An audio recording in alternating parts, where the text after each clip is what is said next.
ప్రజా వైద్యం ప్రజల హక్కు అనే నినాదంతో ఏదైతే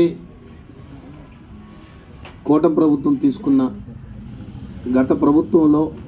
వైఎస్ జగన్మోహన్ రెడ్డి గారు ముఖ్యమంత్రిగా ఉన్నప్పుడు వైఎస్ఆర్సీపీ ప్రభుత్వంలో 17 మెడికల్ కళాశాలని ప్రభుత్వ మెడికల్ కళాశాలను తీసుకొస్తే ఈ ప్రభుత్వం వచ్చిన తర్వాత ఆ 17 మెడికల్ కళాశాలని ప్రైవేటు పరం చేసే విధంగా ముందుకెళ్తున్న తరుణంలో ఈ ప్రభుత్వం తీసుకున్న నిర్ణయాన్ని ఒక ప్రతిపక్ష పార్టీగా వ్యతిరేకిస్తూ ఒక బాధ్యతగా ప్రజల తరపున గవర్నర్ గారి 1 కోటి సంతకాల కార్యక్రమంలో భాగంగా ఈ కార్యక్రమాన్ని గత అక్టోబర్ 7వ తారీఖుని ప్రారంభించాం. ఆనాడు